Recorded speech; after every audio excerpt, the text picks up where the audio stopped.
1,00,000 करोड़ रुपए अदानी को धारावी में देने जा रहे हैं। ये सोचते हैं बड़ी आसानी से होगा, इतनी आसानी से नहीं होने वाला। राहुल गांधी खड़ा हुआ है,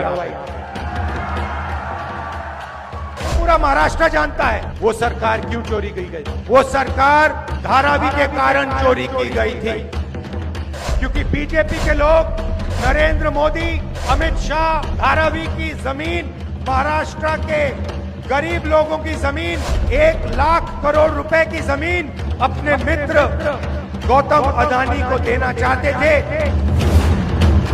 इसीलिए महाराष्ट्र की सरकार आपके हाथों से चोरी की गई है।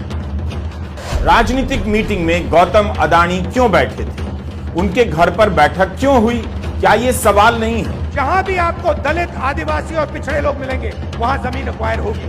हम जमीन अधिग्रहण बिल इसलिए लाए आपको बचाने के लिए। जिस दिन मैं भट्टा परसोल पहुंचा उस दिन से मीडिया वाले मेरे पीछे पड़ गए। जिस दिन मैंने जमीन अधिग्रहण की बात की उस दिन ये मेरे पीछे पड़ गए। कौन? अदानी के लोग, अंबानी के लोग।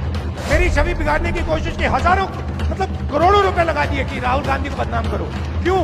क्योंकि मैं आपकी जमीन की रक्षा करता हूं।